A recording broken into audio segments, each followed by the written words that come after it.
Hey guys, welcome back. If you're new here, my name is Christy. I'm a homeschool mom of 3, and today's video is going to be all about our science lesson.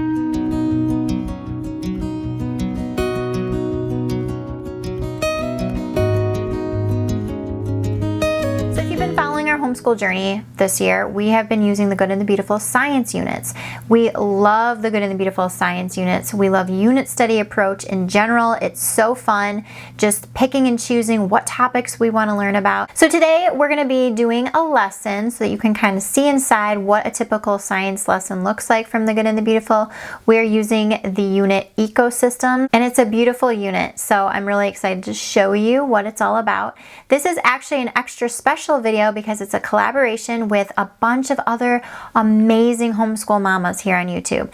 They are all going to be doing a lesson with the Good and the Beautiful science, all different units, all different styles, all different family dynamics, and it's going to be a really awesome collaboration. So there will be a playlist link down below.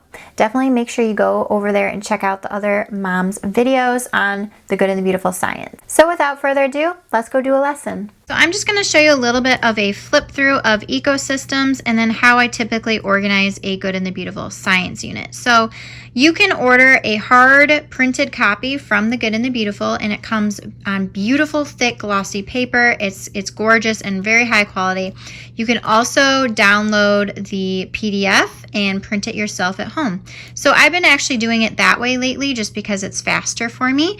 So I printed this unit on my printer, and I like to use a 3-ring binder to organize everything. So I like to put a pencil pouch in the front here, and inside here I have all of the vocabulary words. I like to laminate those so that they're nice and sturdy. Any of the game cards and activities that we need for certain lessons, I keep all in there so that they're all together and nothing gets lost. And then you have your table of contents, and each unit is set up the same. It talks about the unit information, the read aloud book pack, which is optional, a couple books that usually go along with the unit, the grade 7 through 8 lesson extensions. So if you're not familiar, these science units are supposed to be done family style, and they're set up for ages kindergarten through 8th grade. So they have some lesson extensions for your older kids, so this just has more in-depth information and that kind of thing for them. Supplies needed, your vocabulary, and then all of the lessons. Here's the unit information, and it just talks about this unit in particular. But one thing I wanted to point out that I love about the science units is that they do videos.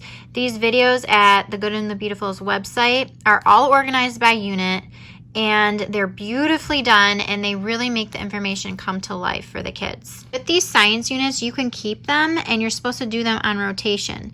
So say you have a kindergarten or a first grader, you're doing this unit with them this year, and then in a few years, you would come back and do it again, and they'll get something completely different out of it each time they do it, and I love that it builds upon the information like that.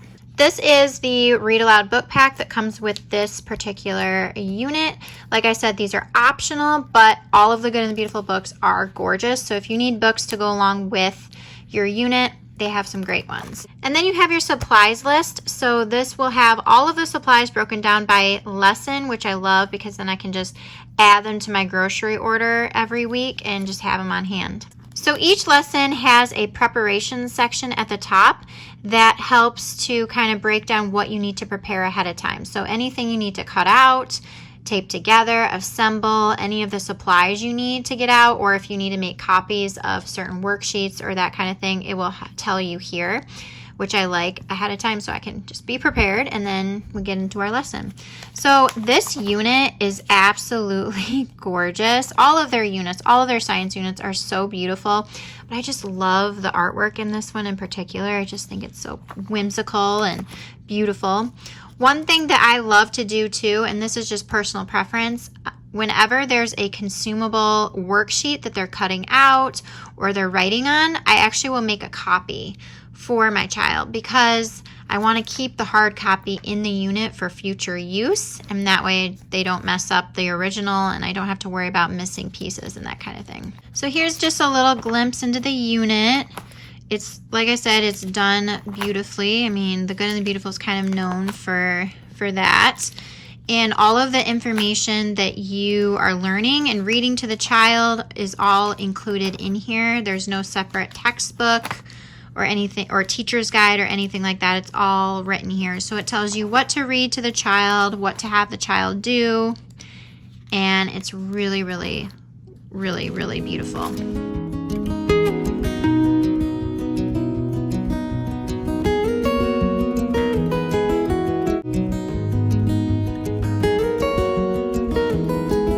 Ecosystem? Ecosystem. All living things rely on non-living things to survive on this beautiful planet. God designed the earth so that all his creations would interact and connect with one another. We are going to read about the creation of the world. As we read, I want you to listen carefully for a few small words that differentiate living things from non-living things. Let the waters under the heaven be gathered together into one place, and let dry land appear. And so it was. And God called the dry land earth, and gathering together of the waters called seas. Why do you think God created non-living things first before the living things? Maybe to prepare for the animals and the people, and so they have a place to live. Right. Living things need non-living things like water, air to survive. You know, if God put all the living things on the earth and there was no air and no water, do you think that they would live? No.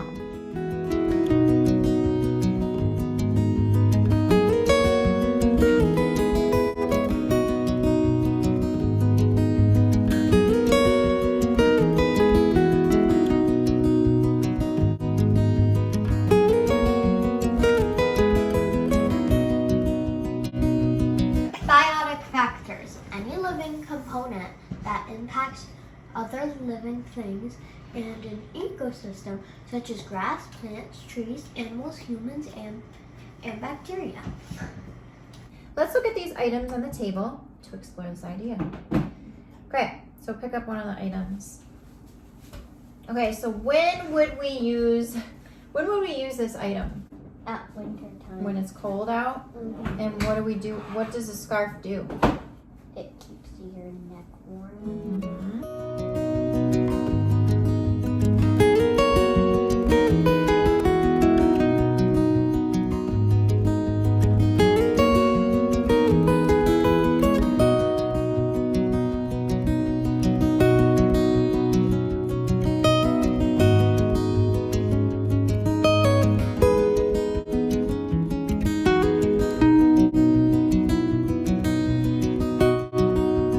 Creatures that live in cold waters. Whales must migrate to these cold waters in the spring to feed. Baby whales, however, do not have enough blubber when they are young to survive the frigid waters of the Arctic and Antarctic. So the whales migrate to warmer waters around the equator for birthing. Okay, so lights. Decomposers are animals and plants that break down things. So dead animals, dead pieces of stuff.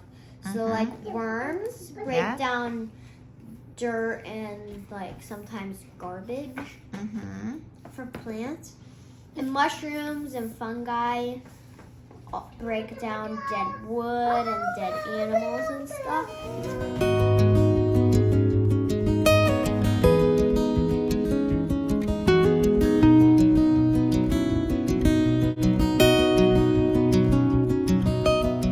So we have a fun treat project to do now. We are gonna make our own mini edible ecosystem. Yay!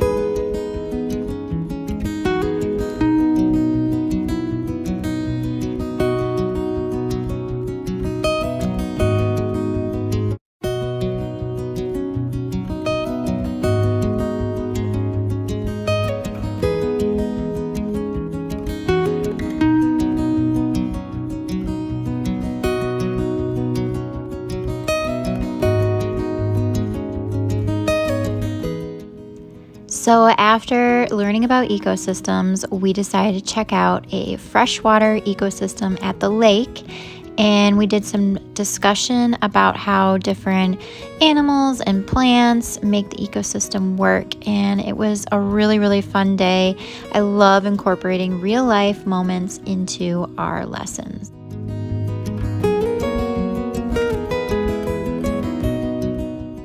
So I hope you guys enjoyed this video and seeing what a typical lesson with the Good and Beautiful science unit looks like. Don't forget to check out the playlist below with all the other lessons from different science units and all of the other homeschool moms. And I hope you guys have a wonderful day, and we'll see you in another video very soon. Bye.